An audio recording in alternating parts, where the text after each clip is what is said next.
maybe second. We start with recording and the webinar.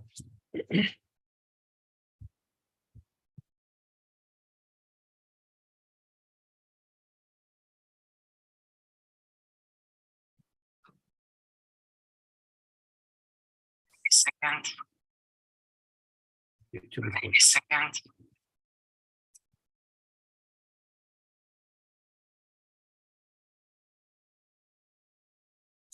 Yes, we can see Maha here. Maha, can you hear us? Yeah, Maha, can you hear us, please? We can't hear you. Can you check your connection, please?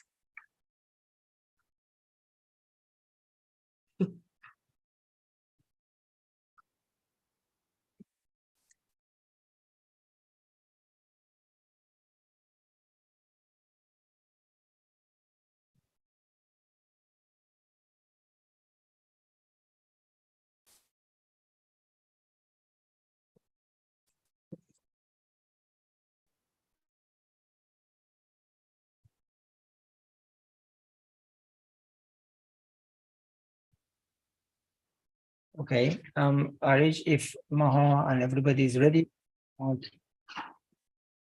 Maha, are you okay? We can see you, but we can't hear you. She's connecting to audio now. And we lost Shuruk. Yes, where's Shuruk? Hello, Shuruk. I will.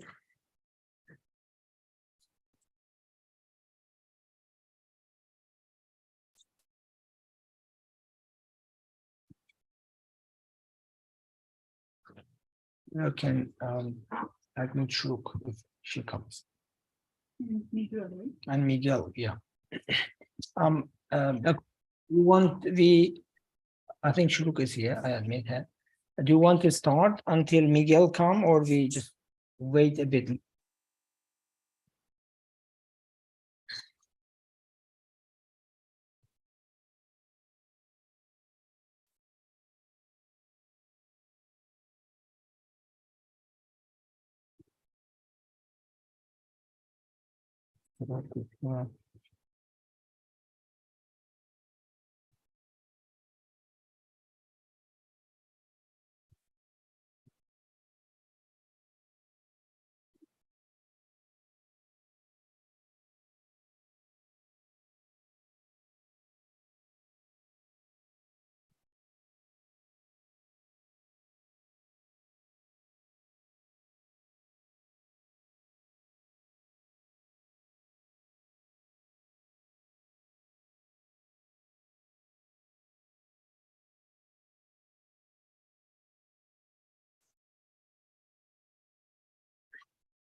Okay, Maha, you can hear us now, please.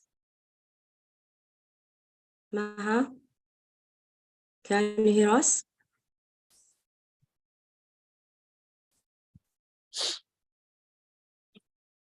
Yeah, I think this is working now.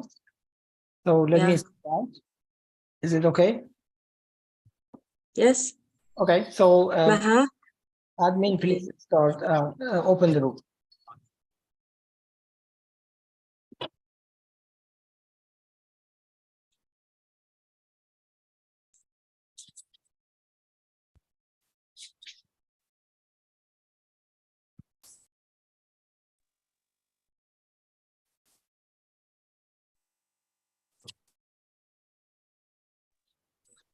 الو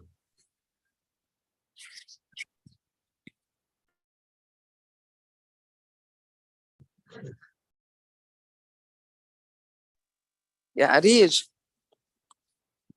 دقيقة Yes, هلا رح يبلش كاظم مها. Kazim, you will start now? Yes, I'm going to start. Yes. So, thank you very much, and welcome to SCoT webinar series again. If you are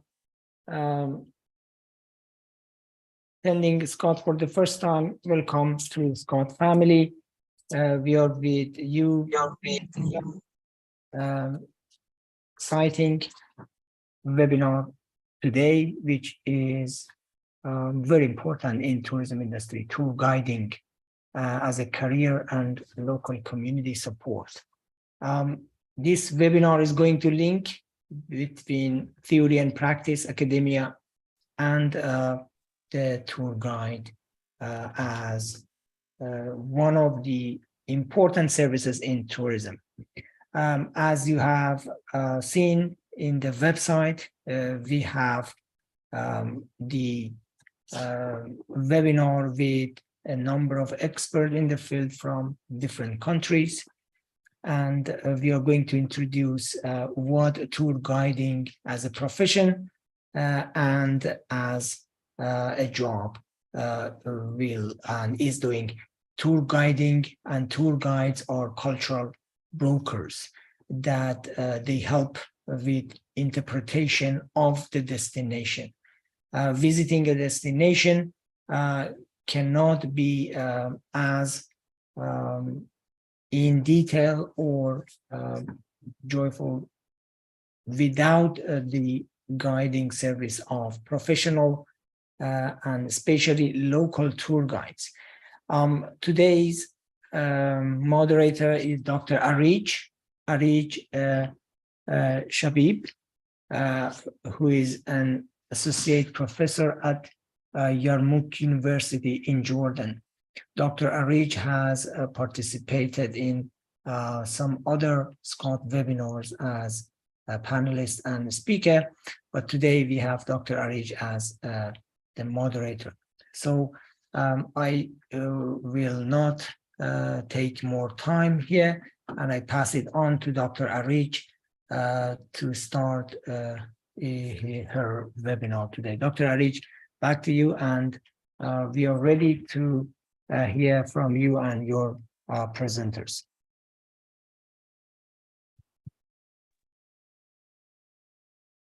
Okay. Good day, good evening, and good morning from Jordan, Yarmouk University.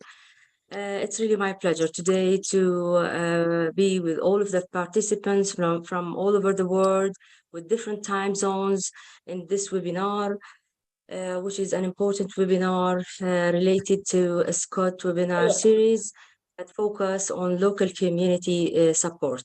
And I would like first to thank Kazim for giving me this opportunity to be a moderator of such webinar that is so important in terms of tour guiding, because tour guiding career is rarely been discussed in tourism research and academia, and even in terms of webinars. So today we will understand more about tour guiding and tour guides and their support to the local community from our keynote speakers.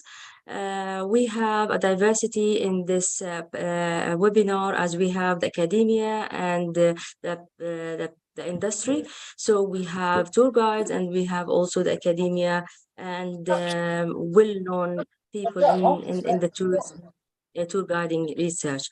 So we will start with Maha Anabtawi, which is who is now in the desert, and she is in one of her tours in Wadi Rum. I appreciate this, Maha, for you. You do a lot of effort to be with us today.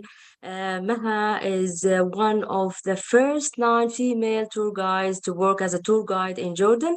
Actually, she challenged herself to be a tour guide and with a career which is actually not accepted or unusual to women in Jordan to work. So she has more than 30 years of experience in tour guiding. And beside her work as tour guide, she is also a trainer and lecturer for students who want to be certified as tour guides. Maha, the desert is yours. I will share presentation from my laptop. I will be my your assistant, Maha. So I'll start. Okay. Yeah. Yeah. First of all, good afternoon. Now it's approximately 12:15 noon in our time, Jordan time, and I am in an amazing part of Jordan. I hope that all hear about it, Rum Valley. So you can see. I think you can see the view, and I'd like to thank you a lot for joining me at this amazing meeting. And hopefully I can actually share because I don't have enough time. I am with a group and now they are in lunch. So I would like to start. Can you hear me first? Yes, we can hear you. Yeah, great. Okay, so I'd like first, to start about the idea of the meeting, which is, how we can, as a tour guide, involve the local society and to support them, and who are, who have the responsible actually of this. I'd like to tell you that we, as a guide, we start, long time ago. According to my pictures, that I started by this. Let's say amazing job, okay, to involve the local society, and also to which is something very special for the tourists themselves. So these pictures, it's from 2005, and I am the one who asked, it's not through my agency. I am the one who, let's say, invite the two women to a Bedouin family and also in the desert, etc. So it was a very special experience for me and for them as well.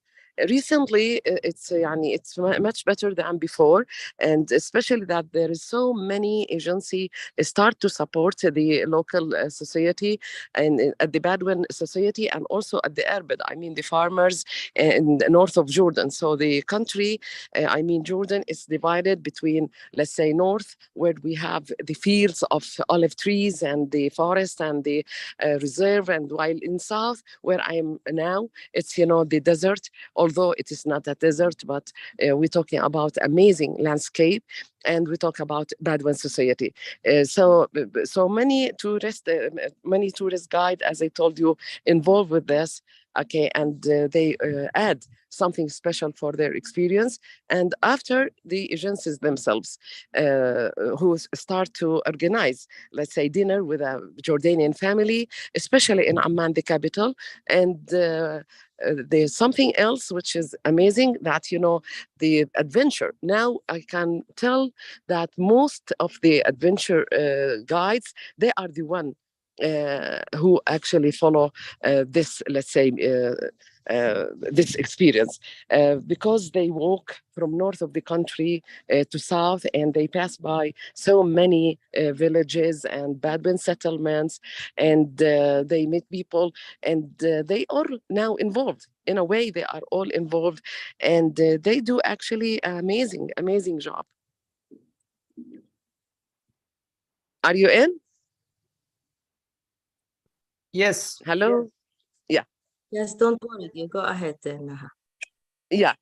So as I told you, it started individual, by the guides themselves, and after like a team, and also the travel agency involved with this as well. But the travel agency mainly in Amman, the capital, who organized, like, let's say, dinner, mainly dinner, okay, with the Jordanian family. And the lovely thing, it's not only to eat, because the idea, it's to, let's say, to let the tourists meet the whole family, like, the parents and the grandparents, sometimes with their children.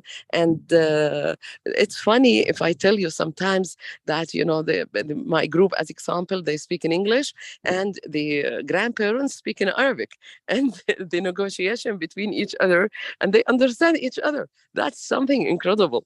And when we are in the desert or in the valleys or whatever, we are the one who translates sometimes. So as I told you, the agency mainly work in Amman, the capital, but some other guides, and especially the adventure, as I told you, who pass by the valleys and the villages, etc. They are the one who organize everything, and they ask the Bedouin society to join them and to prepare the food, and the most important is the telling story. The storytelling is the most important. When they talk about about our culture, they talk about their the different mentality between the Bedouin and the city dweller. So when they talk about their life and the tough life sometimes, and they talk about their tradition, their religion, how they get married, whatever, I guess this is the most interesting. So you can see some other pictures, not only for me, with also for my colleague who join, so many tourists from north to south of Jordan. And this, in one of the sites, explaining. And usual, also when we are in the site, we are not a guide only to talk about the archaeologist sites or about ruins, about in the ancient time. It's most of our time actually talk about the local people, about our culture. As example, today I was in the desert, 2 hours tour, and always I'd like to join the driver because he is a Bedouin and he is the one who owned the car. And I used to ask them, please, I let the drivers, because they are the original Bedouin, I ask them to talk about the culture, about their culture, about their mentality, and why did they leave the desert and they start to live in the settlement. So always we do our best to join the local people through our job in a different way. Yes.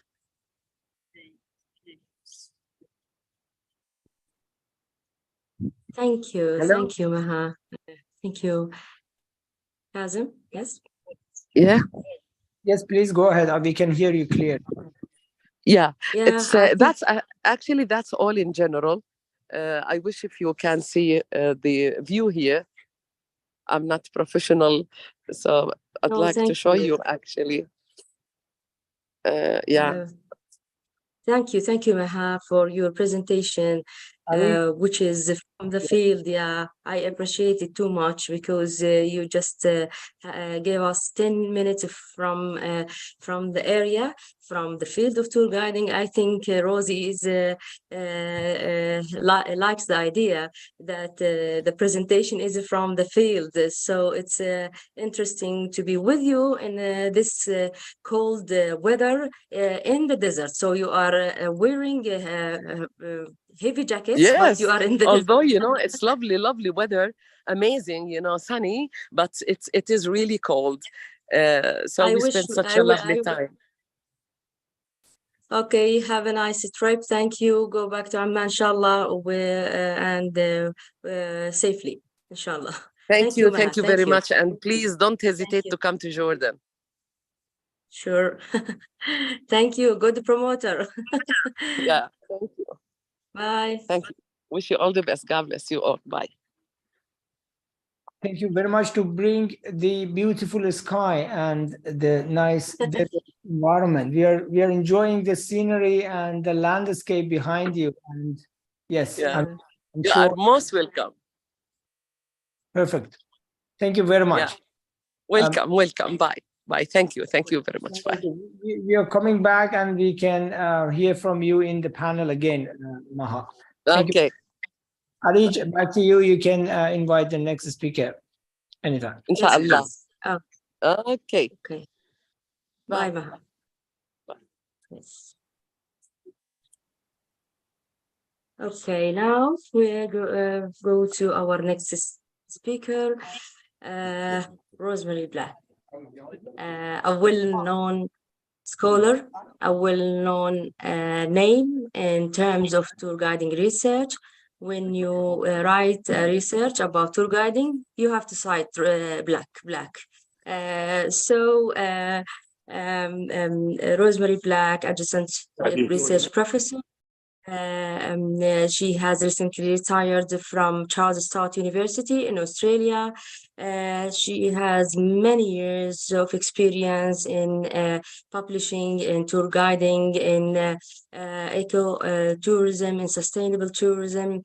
And she worked before the academia in protected area management and adventure travel and community conservation. She published around 6 books and more than 60 refereed publications, and she co-authored a very important book entitled Tour Guiding Research, Insight, Issues and Implications. It is really the only comprehensive book that about tour guiding research. I was really fortunate to meet Rosemary in one of the forums specialized in tour guiding that is held every 4 years. Rosie, you are now, the presentation is for you now, please. Okay, thank you, Arji. Yes, so I thought I'd tell you a little bit about my tour guiding career and then make some observations about how tour guides can contribute to local communities. So I started my tour guiding career back in the 1980s when some of you probably weren't even born. And I worked for an adventure travel company based in Australia. I started doing tours in Australia, and then I was given the opportunity to go overseas, primarily spending many seasons trekking in Nepal and taking people through the Himalayas.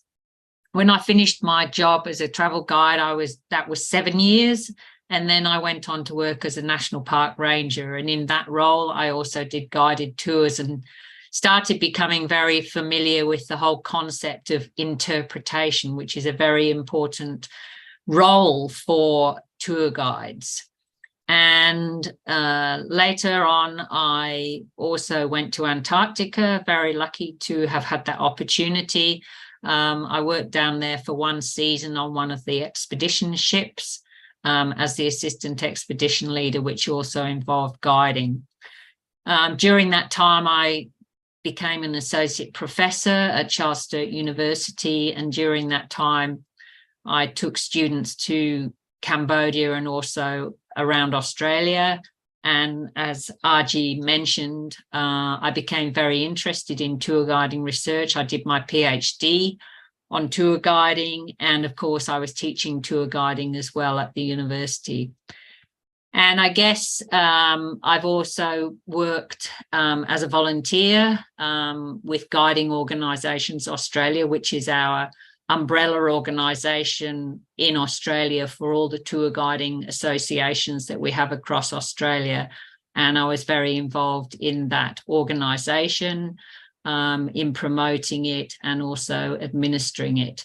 And suddenly, just this year, I've been offered another job.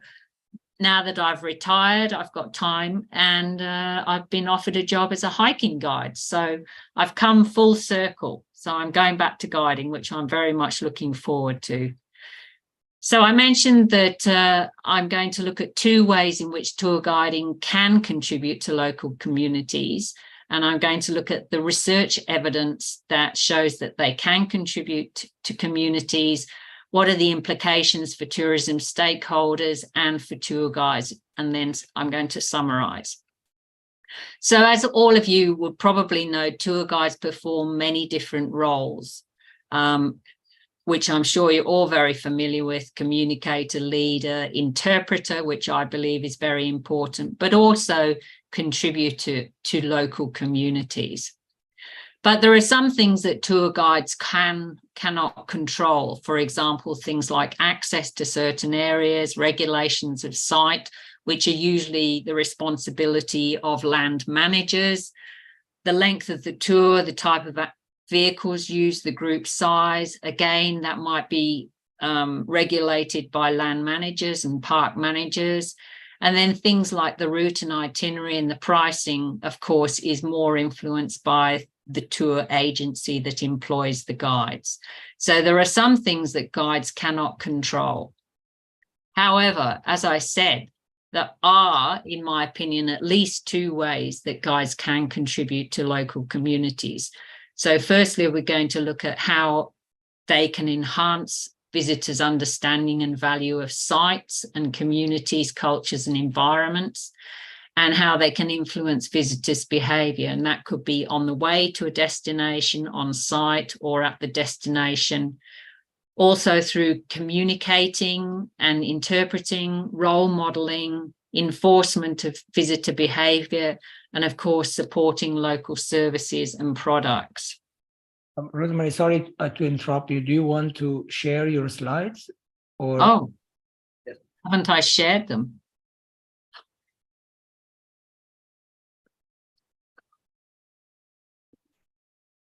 Can you see that now? Yes, perfect. Thank you.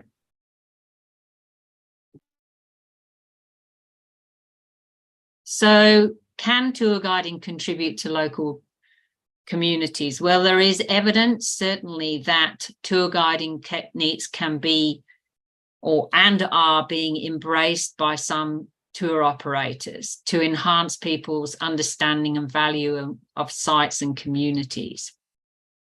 So there have been a number of studies by people like Weiler and Smith that found out that guides, through their interpretation, made them think, that is, made them curious, want to talk about things, connecting with communities or the environment, so how it made them feel more meaningful and relevant, and also what they cared about, and appreciating nature conservation. So sort of seeing that nature can be important, and also through the interpretation of the guide, making them value nature more.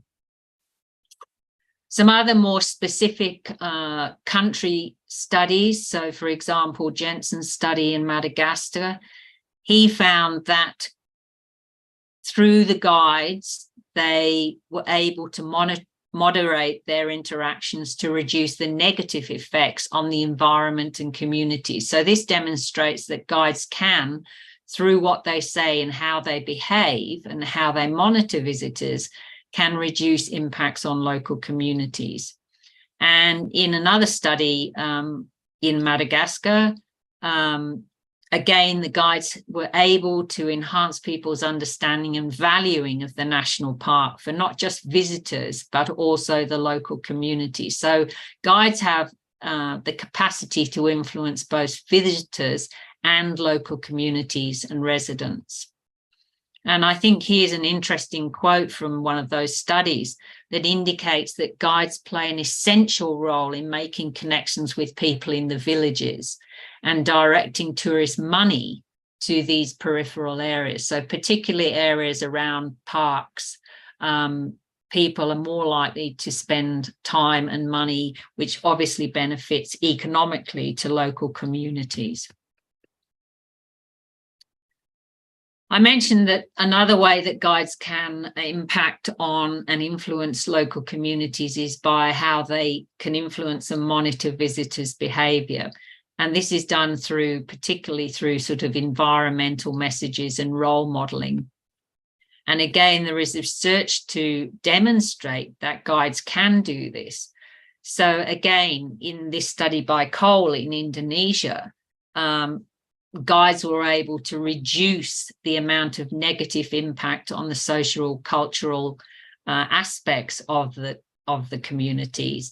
And in Jensen's study, guides, through their interpretation and, I guess, monitoring and encouraging specific kinds of sensitive behaviour, were able to make sure that local traditions, norms and taboos and appropriate behaviour was occurring when the visitors and the community and residents were interacting with each other. So these are important roles that guides can play. However, not all the studies are so positive, and in a number of studies, it's been demonstrated that guides were not providing good messaging like environmental minimal impact, and their role modeling of good sort of appropriate behavior was not as good as it could be. So there is room for guides to be aware of their role, but also in improving their messaging and their role modeling. So again, here is a good quote from Kays, and she talks about if visitors have high satisfaction with the guide, then it's more likely that the tourist will return, maybe the next day or some other time, to either the same guide or another guide to learn more about other aspects of the environment. And of course, guides will receive great economic benefits from repeat customers and potentially charge more for higher quality tours. So there's a real incentive here for guides to recognize the important role that they have in interacting between the visitors and the communities, and the economic benefit that guides and residents can get. But I would probably argue that there is only a limited contribution by guides to local communities. I think one of the areas which perhaps not all guides are aware of is that they do have an important role and capacity to influence visitors and residents' attitudes and behaviours. But at the same time, some guides feel a bit unsure about perhaps trying new things or new approaches. Our last speaker was a very good example of somebody who has gone out and reached out to local communities and involved them in the guiding experience, which is obviously very beneficial to both the residents and the visitors. But some guides are perhaps a little more cautious about doing this. But I think, generally speaking, it's a very positive thing for everyone involved.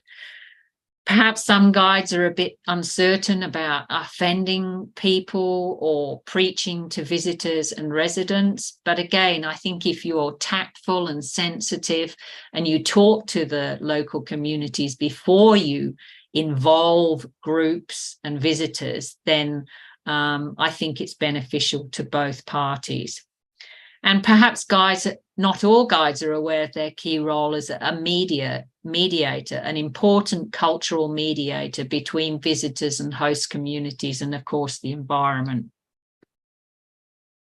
So what can the tourism industry do to help guides to be more effective contributors to local communities? Well, they can integrate the role of the guide in supporting communities through good guide training and professional development. They can be more proactive. Operators and agencies can be more proactive in marketing and conveying the importance and value of guides to local communities. They can support quality tour guiding, that is, paying them a good wage and providing them with other rewards, and also collaborating to support long-term employment rather than casual or part-time positions, and encouraging and supporting career progression to ensure that we have professional guides who have a good, stable career. So what can tour guides say and do to enhance their contribution to communities? Well, again, collaborating, ensuring that visitors understand and appreciate the local culture, norms and societies. They can discuss the social aspects, as our previous speaker demonstrated, of the host community and society. Visitors are usually very, very interested in hearing about people's personal lives and livelihoods. That is often a very good way of connecting visitors and residents.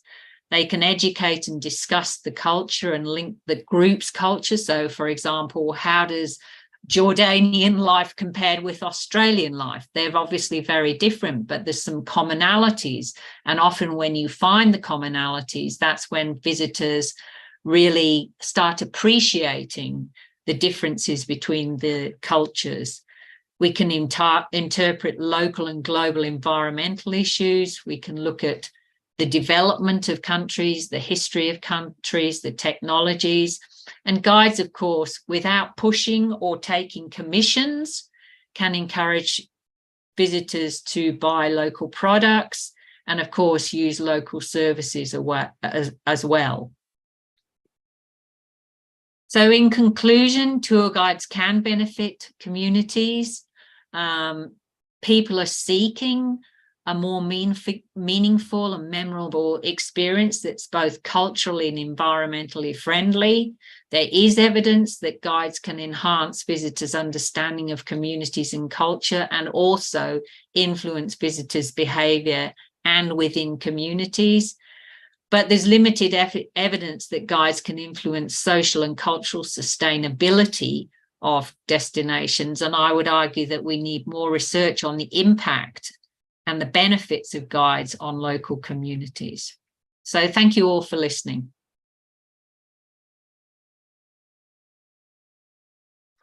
Thank you, dear Rosie, for this informative presentation, which leads me to some ideas for the future research, to be honest, especially the role of the tour guides, the real role of them as supporters of the local community, or how can they even support them. Thank you so much. Now we will move to our third speaker, Ms. Shuruq Al-Zahrani, a junior tour guide. She worked as a tour guide at the World Heritage Site of Historic Jeddah for 3 seasons, and she is an can you unmute yourself, Shuruq? Hi everyone, yes. Yeah. She is an assistant specialist in the World Heritage Management Unit within the National UNESCO Heritage Convention Centers.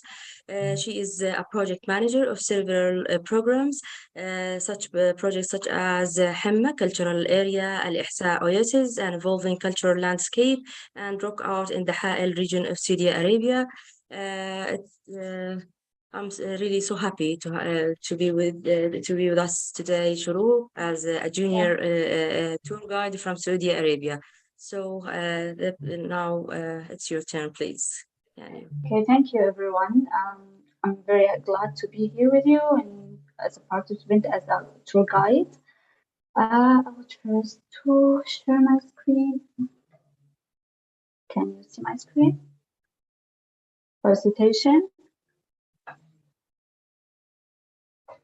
Yes.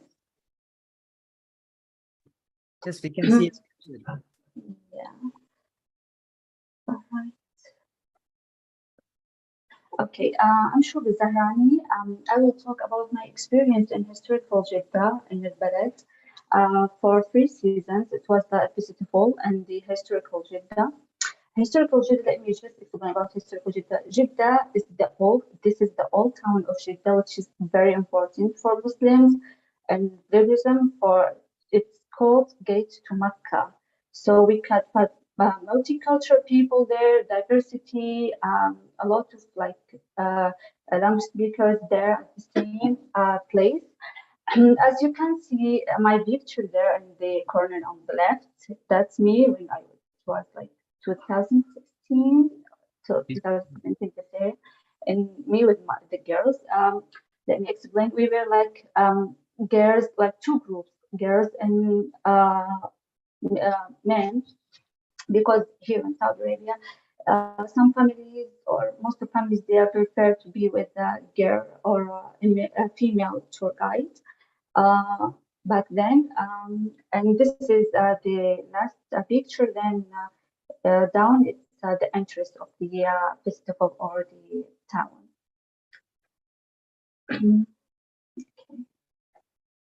Okay, I will talk about the selection of training of the landmarks guide. Why I called it landmarks guide, not tour guide? Because back then, to 2016 and 2017, we couldn't have the license to be a tour guide because it was specific and it's new sector in Saudi Arabia, still growing there. So we were called like landmarks guide. And then I will talk about the map of the festival and main attraction places and the tourist routes, folk dance and handcrafts and local shops, and simulation of the old town life in Fort area. Then the relationship between the tour guide and the local community. Here, this is our picture when we're training for this festival to be landmarks guides. So it was like there's standards or something. The participants should be, or most of the participants should be from the local community of Balad, Jeddah, and they have good knowledge about the area. Then, as I was a student from the tourist guidance department, so they selected us as a student. Then the age was between 19 to 30, male and female both. Okay, this was pictures from our training before start the festival to be a tour guide or a landmarks guide. We had some courses in protocols and tourist guidance and first aid and guide methods. Here, this is the map of the festival. As you can see, we were sharing this all the map and publish it to the visitors. As you can see, can you see the line or the roads of the festival in red? Okay, I will take you on a tour inside the festival. The festival was called Atarik. In Arabic, it means lanterns. Atarik is lighting, and that's me. This is the entrance. We could see the people on the pathway to the festival, and my colleagues there taking people in a tour. And here we could say folk dance. One of the roads or the main attraction of in the map for the festival is this folk dance area. As you can see on the left, these children playing and dancing, traditional dance, and on the right, people as well singing and dancing the Hijazi folklore. And here we have including the visitor tour, the handcrafts and local shops. We have to take people to these shops as one of our steps as a tour guide or landmark guides. So they actually, this is very important because people they were asking us about shops and the food area as well. This is a picture of the festival. And here we could find the simulation of old town life. You could hear people selling their items at the old days. In Central, you could say the man who was selling milk, he said halib, halib in Arabic.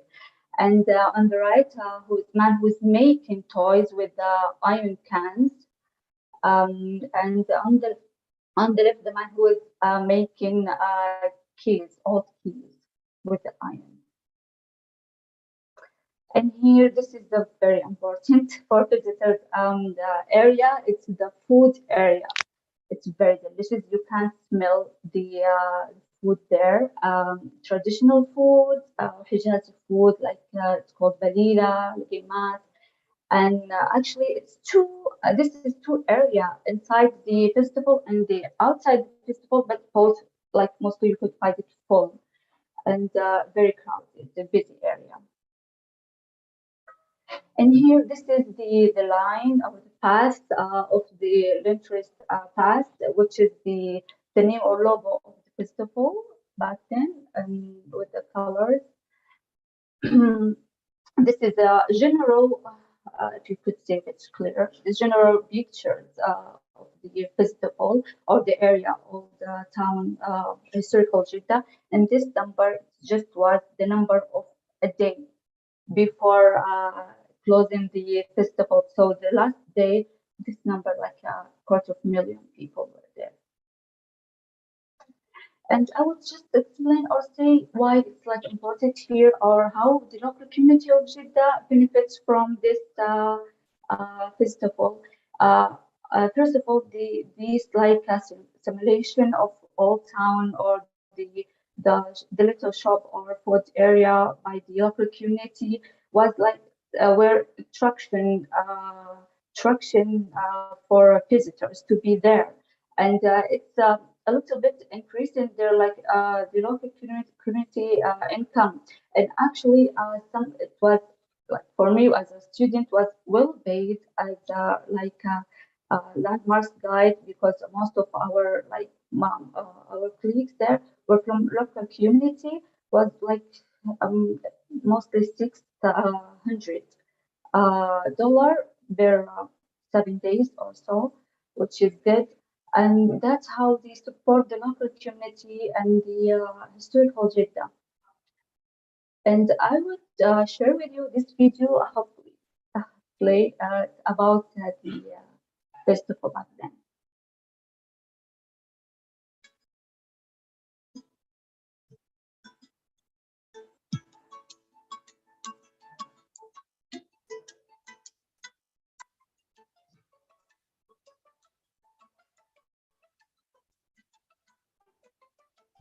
Shuluk, if you click on optimization of the video, we get Sorry?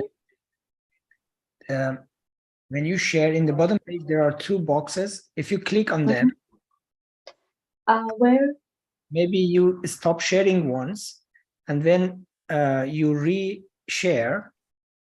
The video. Okay. Okay. I will do. Just give me a minute, please. Okay. Just a minute. Yeah, you see it says optimize for video clip. Please click on that check boxes. Also click share sound. In the bottom of the share page, Yeah. optimize video clip and share sound. Please click both of them if you have. I couldn't find it. Then it's okay. We just. Yeah, it was like a video about the festival back then, and the overview of the festival. Yeah, that's what I have in It's fine. yeah, my experience there in Al-Balad there. Thank you. You can share the video again. We can see it. As Okay. yeah, as it was good. Okay, sorry. Okay, just let me try, please. Sorry for this.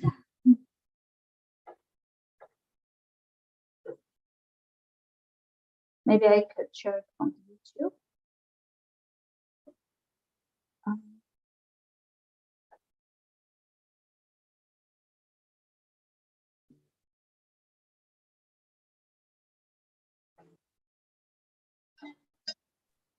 Good morning, Arish. Good morning. Yeah. Good morning, Miguel. Can you share it? Sorry. You want me to share the presentation to see if everything's okay?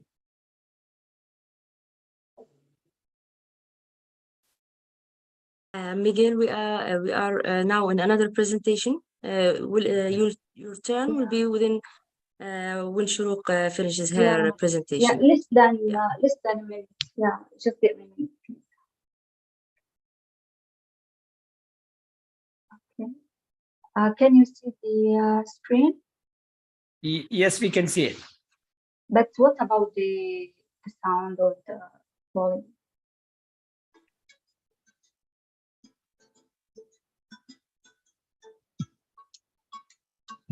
It's okay.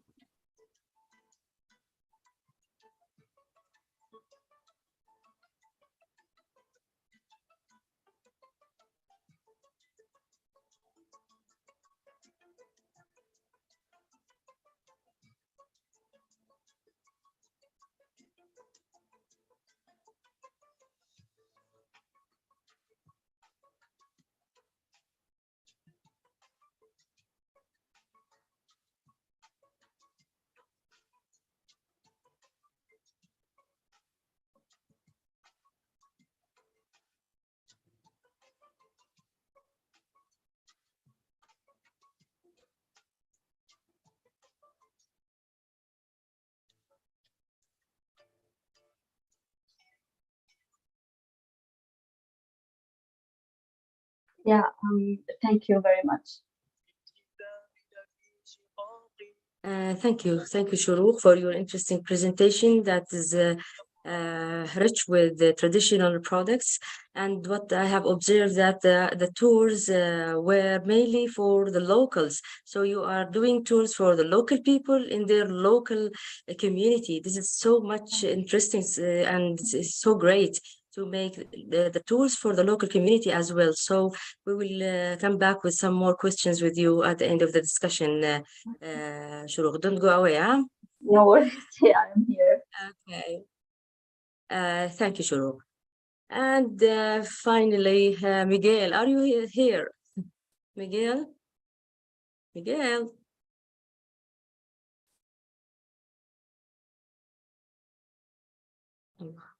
Yes, I'm here. Good morning, Miguel, and thank you for joining us, although you were in your lectures. Miguel Brito is currently a senior lecturer at Estoril Higher Institute for Hospitality and Tourism Studies in Portugal. But Ronaldo is here in Saudi Arabia.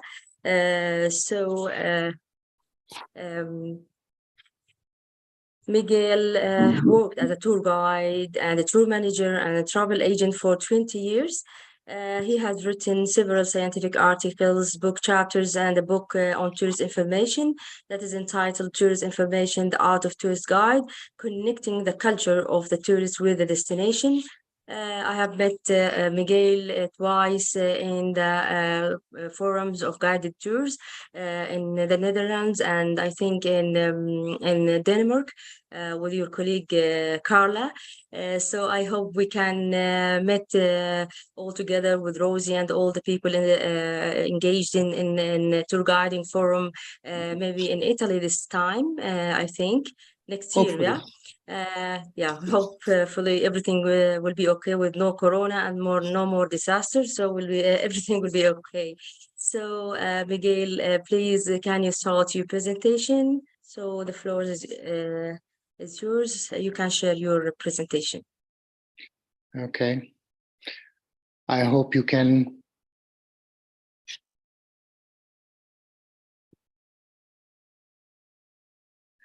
You have to open my screen. Said that it's closed.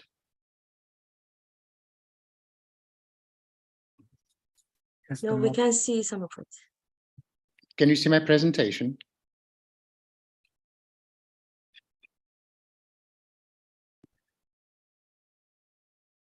Can you see my presentation, my slides, Aresh?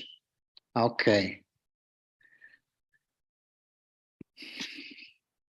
Please share it again. Can you try it again? I don't know if it's this one. I don't think so. Yes, we could see your desktop. If you share again and then maximize the PPT. Yes, can you click on the green button? Green bottom on top left.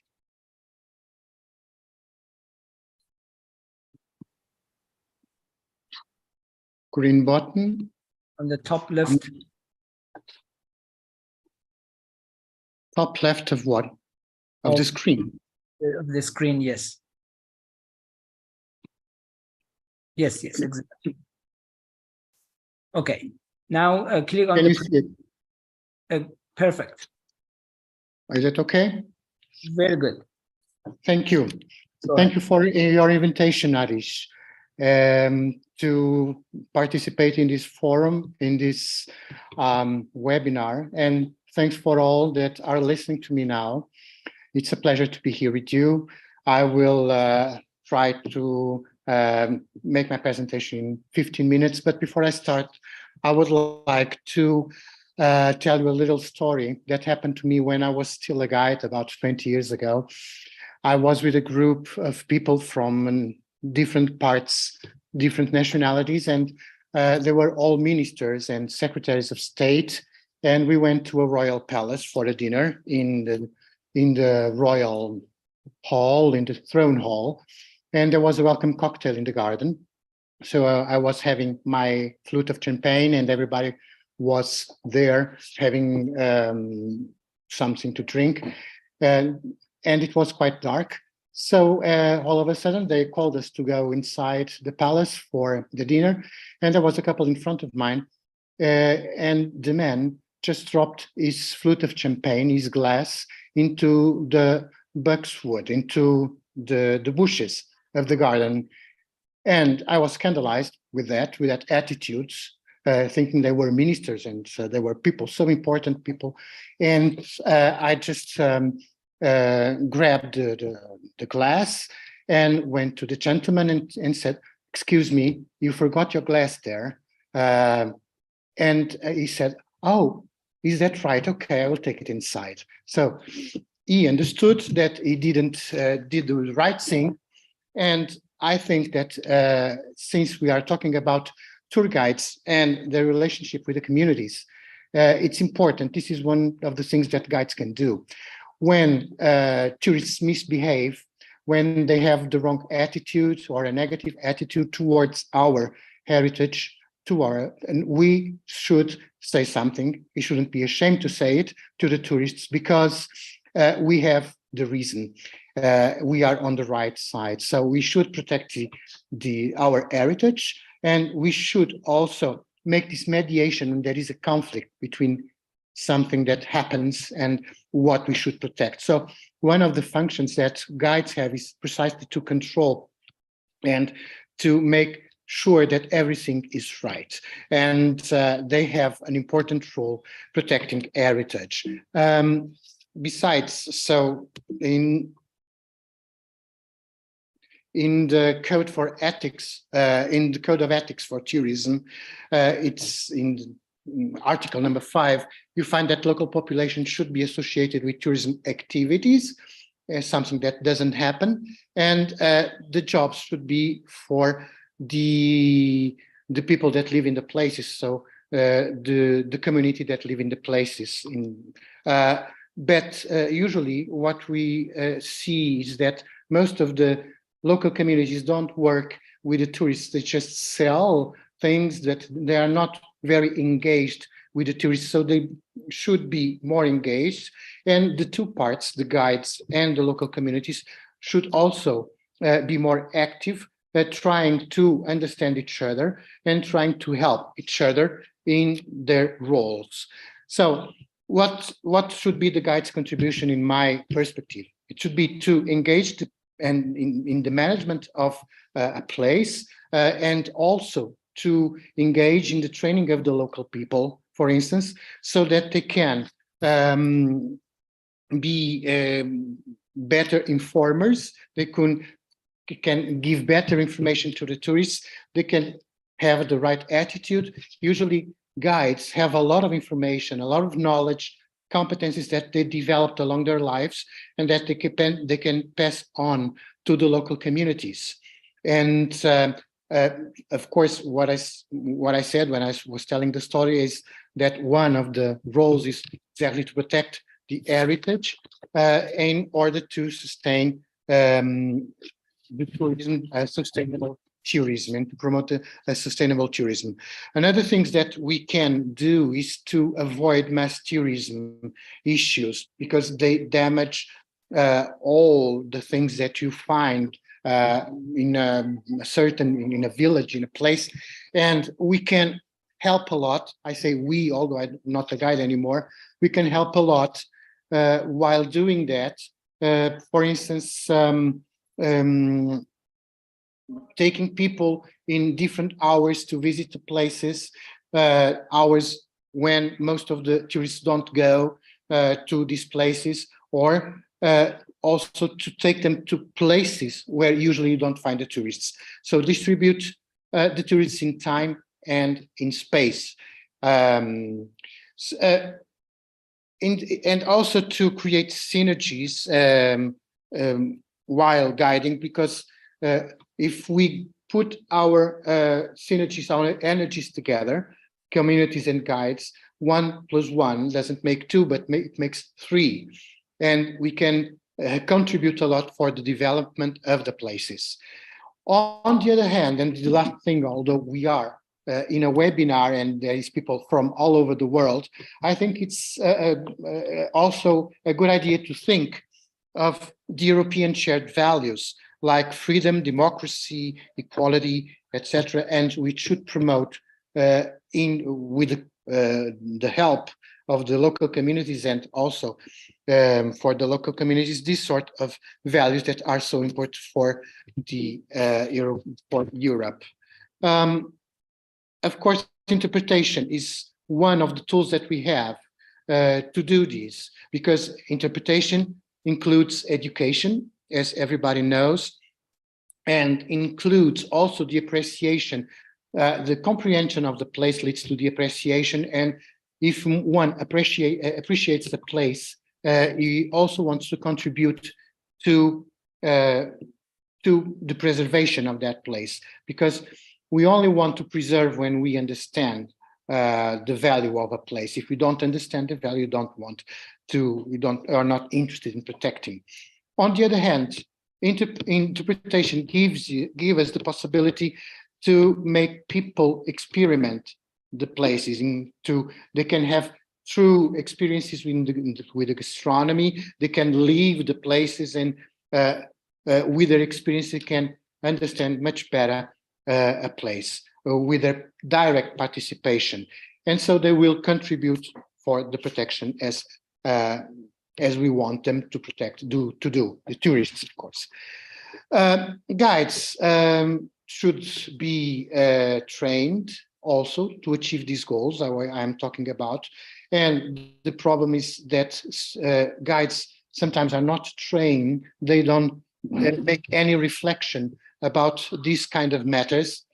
And one thing that is good, I think, it would be to participate in the conservation and in the restoration works of the places as volunteers, because after that they would pass their ideas to the people, to the tourists. So when you participate in the restoration work, then you know a lot more about the places, and it's something that you can pass also on to the tourists. Learn a lot about tourists' behavior, because we all know that the behavior of the tourists is not exactly the same in the place where they live and in the place that they visit as tourists. They have a different behavior, and we should prevent everything that is misbehavior or negative behavior. So, of course, it's important to be better leaders, to create confidence in the people, and also to have this role of trying to control the things so that everything goes well during a visit or during a tour. In the second part of his presentation, I will just say some words about a case study that I have here in Portugal, in Lisbon, a neighborhood that is called Moradia. This neighborhood that you see on the map, this is the map of Lisbon with the River Tagus in the south, and the green part is the castle of St. George, on the top of a hill of Lisbon. And then Moradia, this neighborhood, is in the north of the castle. It's Moraria because it's a place where the Moors had to move when Lisbon was conquered to the Moors in 1147. They lived in the south because it was the warmer part, but after the town was conquered by the Christians, they had to move to the north, which is wetter, it's colder, and it's the worst part of the hill, of course. So this neighborhood nowadays, it's a neighborhood that is a case study for many people. There are former inhabitants, which are the largest group of people, and the elderly population. Then a quarter of the population is immigrants coming from more than 50 countries, most of them of Asian origin. And there is a third group of what they call marginal gentrifiers. So it's middle-class young adults that decided to live in this neighborhood because they say that it's very rich from the cultural point of view, and it's very authentic. So these three groups are the population that lives here. But the interesting thing about this neighborhood is that there is a migrant tour. So the migrant tour project, which is made by an association called Renovar a Moraria. And this association trained local guides from all these different countries where they come from, Africa, India, Bangladesh, but also from Europe, Italians, French, etc. And they give their own vision of the neighborhood as guides. They were trained as guides, and they give their vision of the neighborhood. They experience as migrants, and they promote also the neighborhood to the tourists. So this is, of course, the aims are to raise the awareness of the reality of these immigrants that come to our capital cities and to our big towns, and on the other side, to make people more responsible, so to develop responsible tourism, because this is a kind of ethnic tourism in an urban context. The tours are in 5 languages, French, English, German, Italian, and Spanish. And they started in 2011. So the revenues are for the immigrants, half of them, and the other half is for the association that organizes the tours. I think that there should be guides training these people that do the tours. It's a sort of multicultural neighborhood, as you can easily understand. And the tour starts in this square you can see on the top left, with this church, which used to be the Royal Church, but it was destroyed by a fire. In front of the church, there is this star, because about 1,000 Jews were killed here in this square by the Christians in 1506. And the square was also a slave market in some centuries ago. Nowadays, they made this wall where Lisbon is seen as the town of tolerance, Lisbon city of tolerance. And this is some of the people that you see in the square. For instance, this African lady selling some nuts. And this is a place where they meet. Then the tour goes around the neighborhood. There is a street that is called Bangla Street, where you find this butchery, halal butchery for the Islam community. And this is the square where it finishes. So it's a beautiful square where the Lisbon song, the Fado, that is World Heritage, was born. And so you have this Portuguese guitar in one of the streets. Well, finally, I think that experienced guides, as I told you in the beginning, should be used, because they become a brand with all their knowledge and competencies, and they should be the ones that could train the local communities so that they can contact the tourists and be more positive in the way they do it. The problem here is the lack of dialogue, I believe, between the communities and the guides, and also between communities and the stakeholders, guides and stakeholders. And there is not so much dialogue. But I think this could be better, could be improved in an easy way, and it's time for action. I just leave you with some questions for the debate. What do the locals consider as their heritage? Is it the same that we consider? Which are the aspects that reveal the bond with the territory and the feelings of attachment and belonging to it? And does the image of the place presented by the guide correspond or match to the one created by the community? Okay, that's my presentation. I hope it was not too long, and I thank you for listening to me. Thank you, Miguel, for this informative presentation. It was really interesting that you know to the code of ethics, as the local community should be involved in tourism activities, but I think in practice there is limited involvement for the local communities. And I like the idea of migrant project, which looks at the local community as the guides themselves. So it's an interesting idea for this. Okay, Kazim. What? Thank you, Arij, and very well done, informative presentations. We are going to have a short video now provided by the moderator.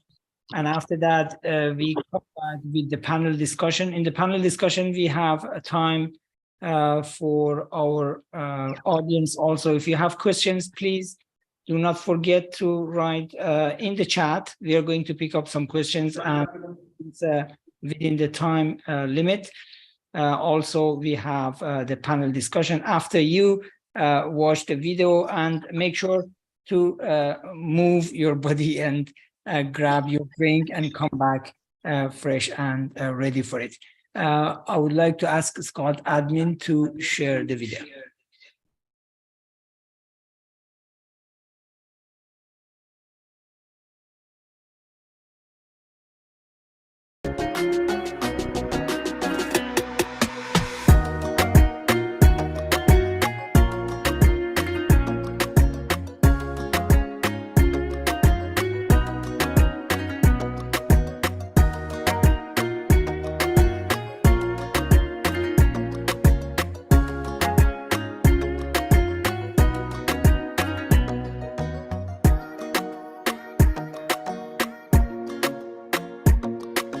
There is no voice for the video.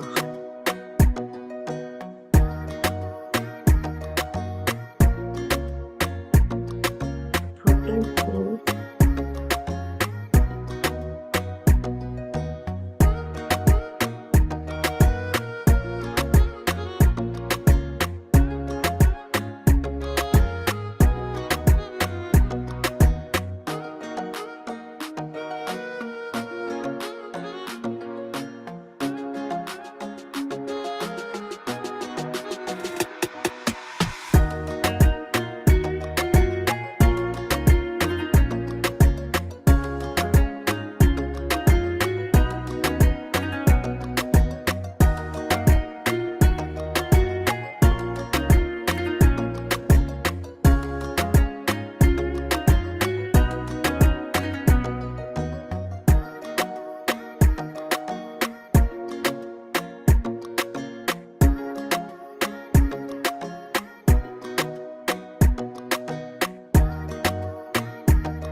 Very beautiful. And thank you again. Back to the topic and the concept, tour guide, such an important job, a cultural broker, those who are not a translator, but an interpreter. They bring the destination to the mind and the spirit of the visitor. I learned and I could summarize my learning in a few words that I'm going to share when we are in this panel. The chair will be Dr. Arij, and all the speakers or panelists. We have Professor Malcolm Cooper here, and he is our rapporteur in SCoT. We are missing Professor Jafar Jafari tonight because it's in 1 or 1:30 a.m. in his local time. I'm sure he's going to comment on the discussions later with our YouTube channel. And our audience are also welcome to comment on the chat on YouTube. SCoT YouTube channel is free of charge, and you can subscribe and be tuned if you like. If I recall from Rosemary, she mentioned that the quality of tour guiding is directly related to repeating, and the repeaters are more encouraged to come back on their own or with the same tour guide to visit the place. So I would like you, Arij, to comment on this repeating as, let's say, an indicator for the quality of interpretation, and pass it on to Rosemary. Dr. Arij, back to you.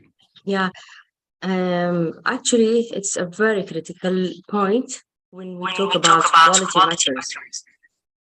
The quality of tour guides is so important because, you know, sometimes, not sometimes, all the time, we have to practice code of ethics in tourism work. So if, as Rosie said, if a tour guide is concentrated on commissions, for example, this will destroy the whole quality of his work. So nobody will even trust him in any input during the trip, and this will reflected on the image of the whole destination. And even I think it's a reflection of the local communities. So Rosie, you have more to give us about this point, please, Rosie. Yeah, well, I mean, I think a lot of these things are interconnected. I mean, I very much feel that the role of the tour guide is not a high priority, perhaps with tourism operators and governments, and yet they're really, you know, as Pon said, ambassadors really for the countries that they work within. And I think it's critical that guides are given the opportunity to be properly trained, and perhaps the government brings in some kind of legislation regarding the licensing or the registration of guides to ensure that there aren't guides out there who are, you know, just working as guides but not properly trained or certified in any way. And I think it's important that countries take this seriously, because guides and their behavior and what they say really reflects on the country in which they work. So if a guide is properly trained, then it's more likely they will have the skills and experience and understanding to appreciate the important roles that they play. But not only that, as I outlined, there are lots of benefits of guides supporting and integrating and communicating with communities. I think, you know, there's also a financial incentive. You know, if a guide does a good job, then it's more likely that they're going to be supported to being permanent employees or getting repeat customers. I mean, it may be that guides won't get the same client the next day, but I think the other thing that's important is if people have a good and positive experience with a tour guide, say in Italy, they're more likely to go on a guided tour when they visit France. And I think there's no doubt that a face-to-face interaction with a tour guide is the most positive experience that visitors can have, much more so than them self-guiding themselves or using some kind of guidebook. So, you know, I can't emphasize how important I believe tour guides are to the tourism industry?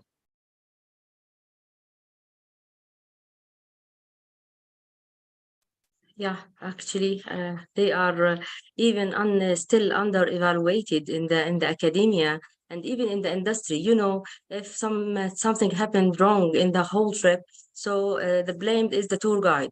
But to be honest, he is not the responsible. Or for example, if the weather today is not good, so he will be blamed because the weather is not good. So they are always under pressure.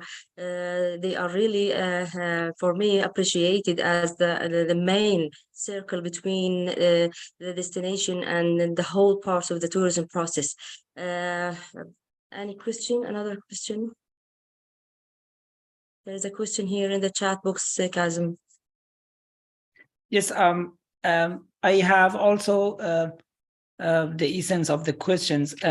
If I may, I would like to ask Shuruk, if she's here, about the festival that she mentioned in Saudi Arabia, and how you or what are the challenges of a tour guide when you interpret a festival, because festival usually is for people who believe in a culture and so on. Maybe here in Japan, we have the same issue. Sometimes being a part of a religious festival, for example, in Japan, as a believer is more accepted as a tourist. So how do you interpret tourism application of a festival in case of Saudi Arabia? Yes, at the beginning, the tourism or the tour guiding in Saudi Arabia back then, 2016 was growing and still like new sector. And people, that's what I think when I told them, like, we are like inviting people to have a tour with us and to begin this interest of the festival.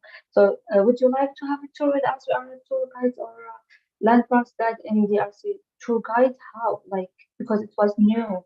And say we will show you around. We will go to the top, and we will interpret the landmarks there. And they were like, okay. And sometimes actually, because it's new sector, sometimes the visitors or people, I wouldn't say like how to say it, not taking us like seriously. It's like like something for joy or something. So we were like explaining the historic sector. We are explaining about the area, visitable stuff. They will say, okay, can just we stop here? Can we have grab some like coffee? Can we have like some food? And they like sometimes order us to end the tour, the middle or the beginning. But some people actually, I faced from my experience, they were like family. And they told me, because they came from Taif. Taif is another city, and it's like 2 hours to Jeddah by car. So they told me, could you please wait for our father to join us and to complete the tour. So it's different like reaction from tourists there to have like the tour guides or the festival or the showing around the festival. Different reaction.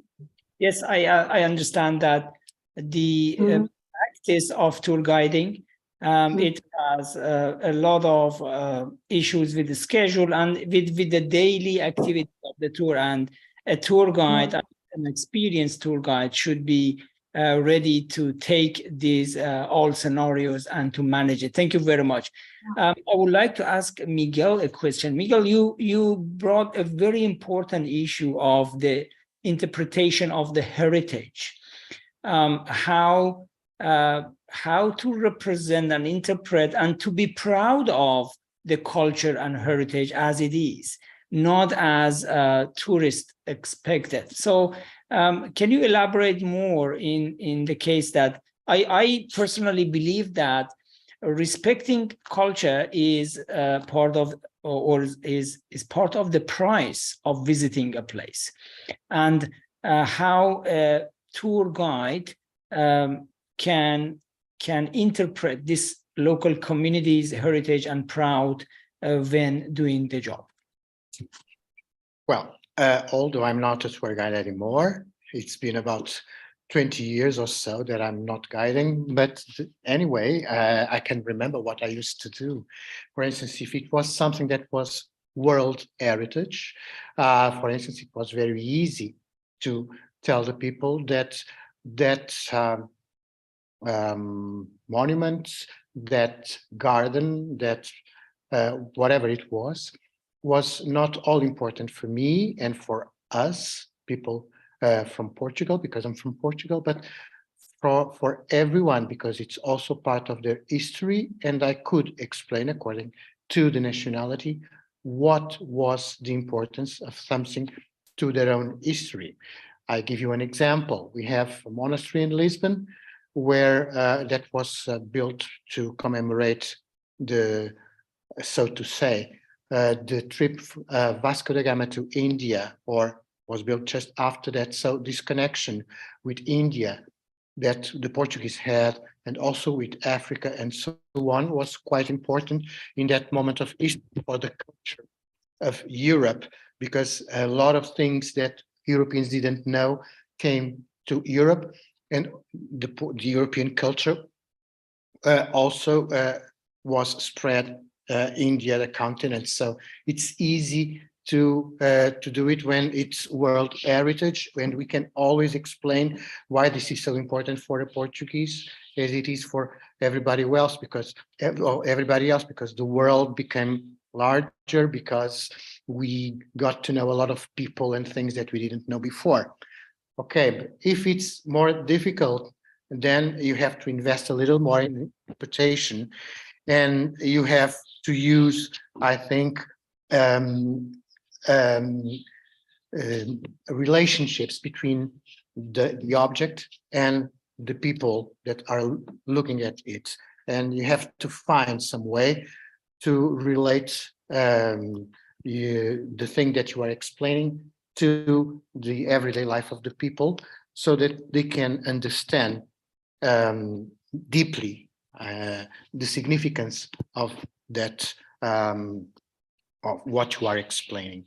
If it is a tree, for instance, or a plant, how they use the plant, most of people don't think about it, but they use it probably when they are ill, when they want as a spice, or the plants are used in so many different ways. So it's we just have to make a connection and make them discover something that they didn't know before, so that they can have this feeling of, oh, that's interesting. It's nice. I learned something that I didn't know.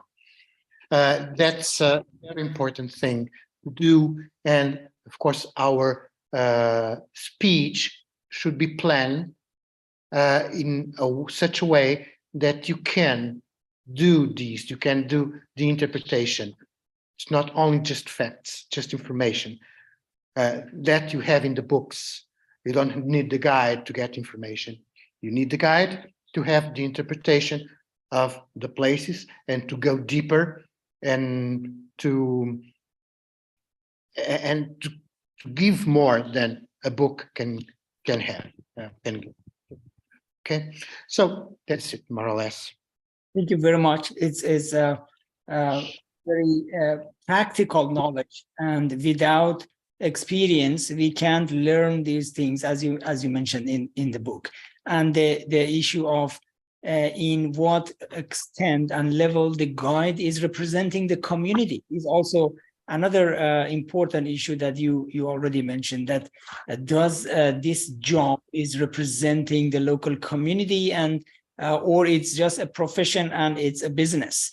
And maybe the importance of tour guiding in terms of representation of local community and not commodification of the culture because of the nature of guiding, and tourist satisfaction is also another issue that I would like to have you elaborate more. Okay, so the representation is in both ways.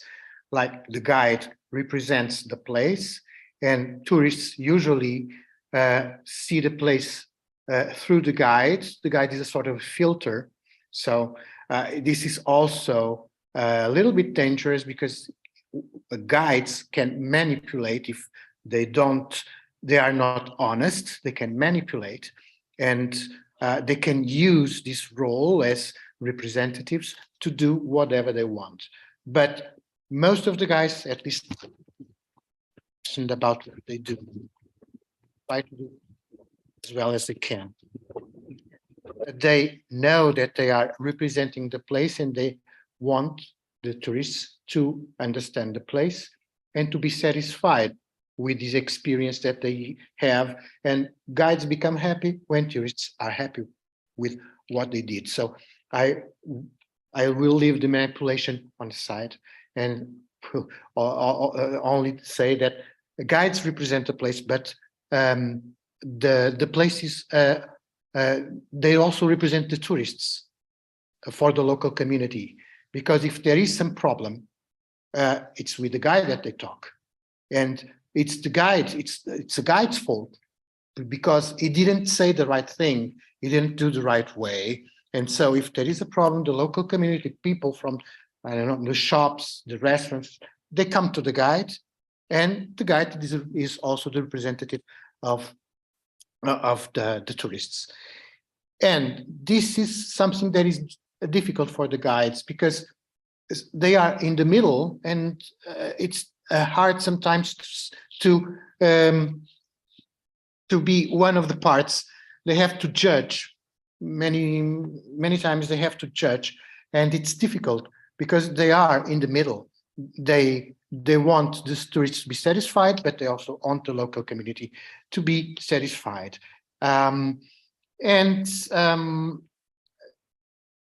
Sometimes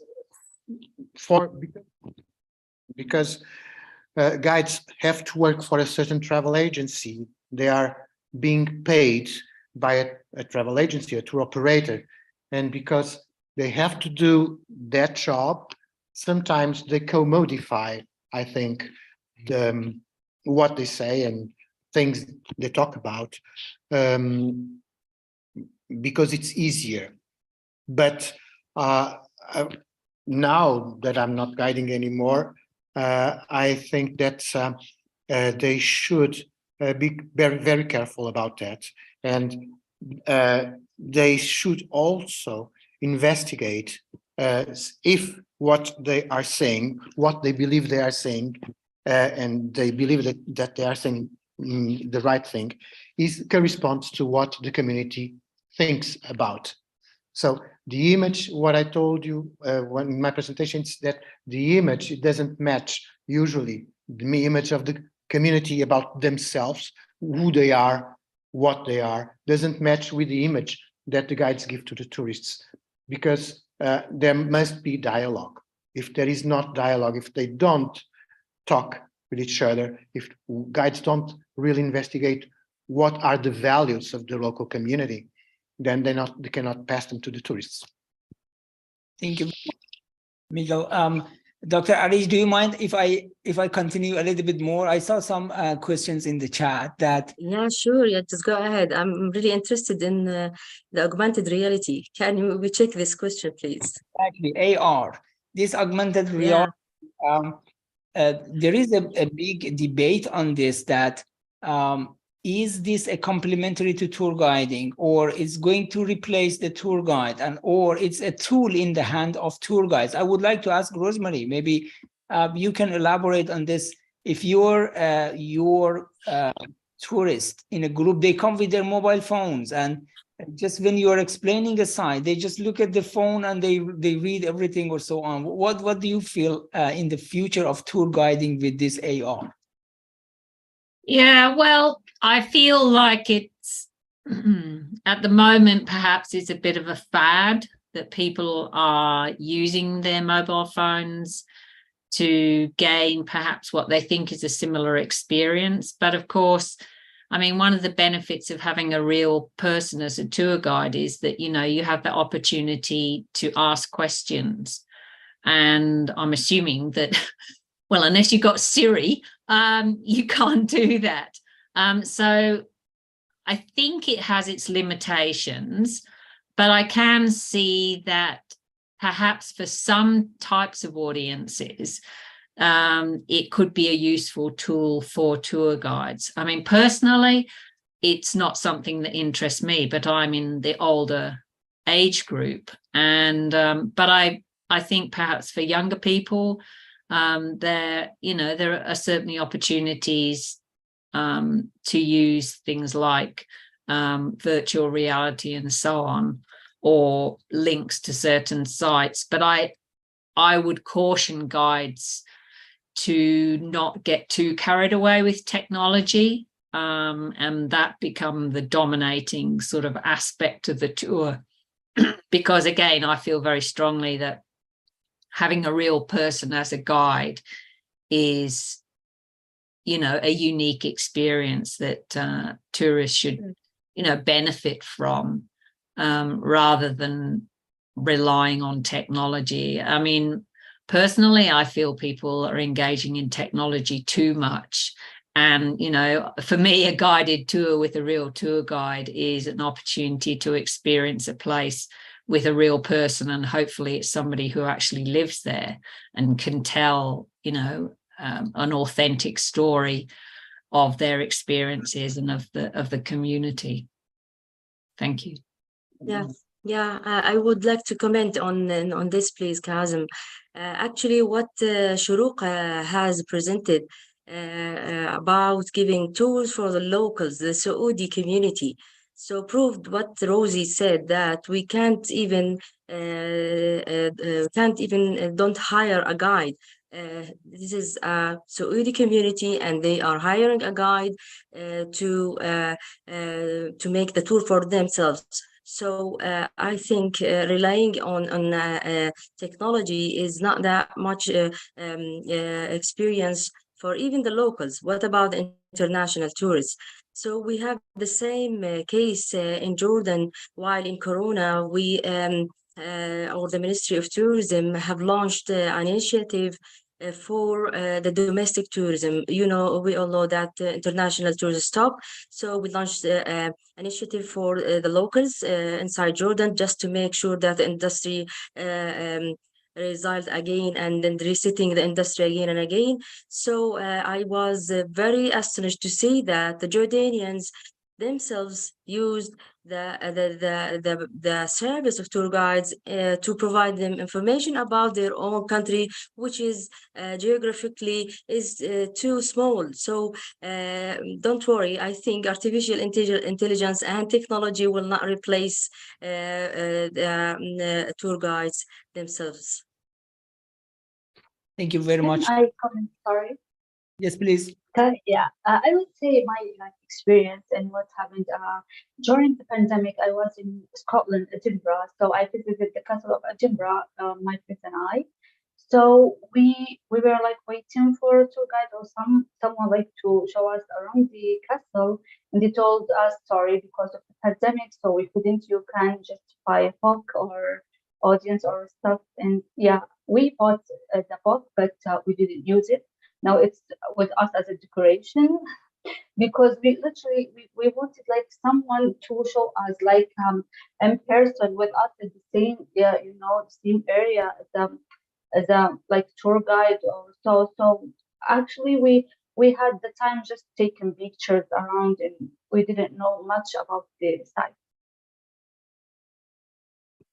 Thank you very much. I think if I may comment on this, for AR, if it is a complementary tool in the hand of a tour guide to be more, let's say, again, complementary, or a tool to satisfy different levels of demand for a destination, because the time is limited and so on, but absolutely it can be replaced by a person who is part of a destination, is the taste and the feeling of the destination, of course. But maybe for this we need to, as Miguel mentioned about tour guiding trainings, we have to train our tour guides to be able to take the advantage of AR to complement and supply more information for the people who want to know more specific, like if they are researchers, if they are university students, or so on, how to use AR in this aspect.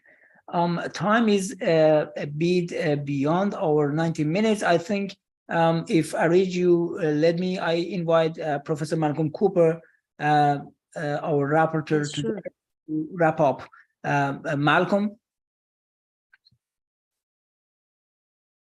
you're muted. I'm muted. Well, I'm not now. Thank you very much, everybody, for a very stimulating discussion. Like Rosemary and Miguel, I started my whole career off as a tour guide. My direct experience of it was being the tour guide for groups of people from London to Athens, and that was quite a big thing for a PhD student. It brings me to mind, though, that in fact the guide has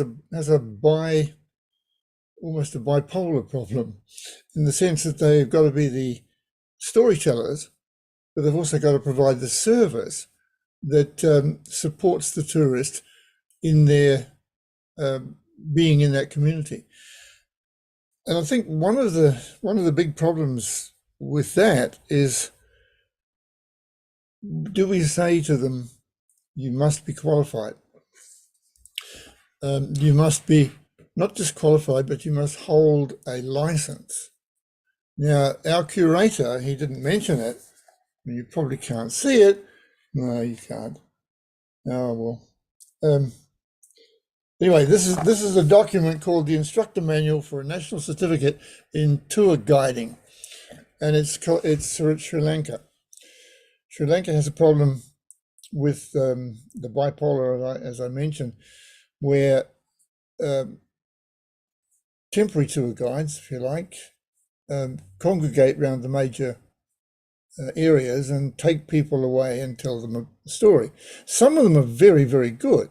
Some of them are very, very involved with their community, but most are just trying to make some money. The other ones are the trained ones, and they work for a business. And that's why I say tour guides have a problem. They're an interpreter, but they're also a service person. So I liked what everybody said. I think that we can and should build a connection between the community and the tourist through the tour guide. And I'd like to, again, thank you all for your presentations. We're working towards bringing this industry together. Though I would leave you with the last comment. What happens when the metaverse takes over? What happens to the tour guide in the metaverse? That's the end of AR, of course. Thank you very much. Thank you, Malcolm.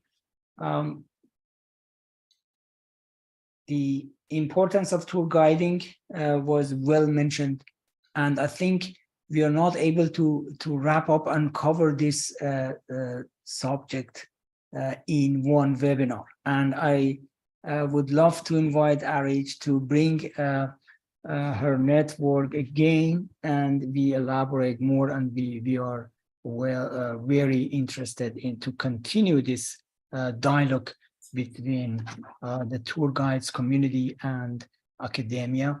In SCoT webinars, we value communities. We want the voice of people and the voice that are seldom heard to be heard here.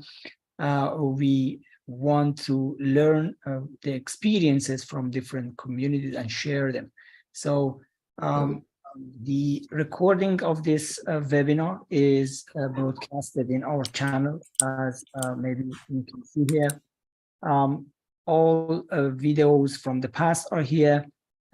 You can watch any of our videos from our channel. Please feel free to use it. If you subscribe on the channel, you will stay tuned with the latest videos. We will be back to you for sure with our next webinars, and you can check it in the website. I give it back to Dr. Arij for final remarks. If Thank you, Kazim, for giving me this opportunity to talk about tour guiding, which is my specialization. And I'm really happy today to have a webinar special on tour guiding, because till now I didn't encounter any webinar to talk about tour guiding. Another thing that I will want to focus on is that there is a conference specifically for on tour guiding issues that is held every 4 years. Me and Rosie and Miguel with other colleagues, every 4 years we met on this conference. And also there is a journal that is also related to tour guiding, International Journal of Tour Guiding Research. I hope everyone who wants to publish in this journal, it will be really a special journal for tour guiding, which is I think the only journal that tackled the tour guiding issues. My keynote speakers, you are today my heroes. Thank you so much. All the presentations are very, very interesting. Maha says hello for you because she's now out of connection from the internet. She's in the desert deeper than deeper. So thank you, Kazim. And I will say hello to Professor Jafar when he see the video. I wish that he was with us today, but I think time zone is difficult now in America. Thank you, Kazim. Thank you so much. Thank you. And I, on behalf of Jafar and all the SCoT team, I would like to thank you again and invite all of you to SCoT webinars. Please join us with other webinars, and you are invited for the future webinar. Thank you very much for your informative talk. Let's stay. Bye. Thank you. Bye. Bye.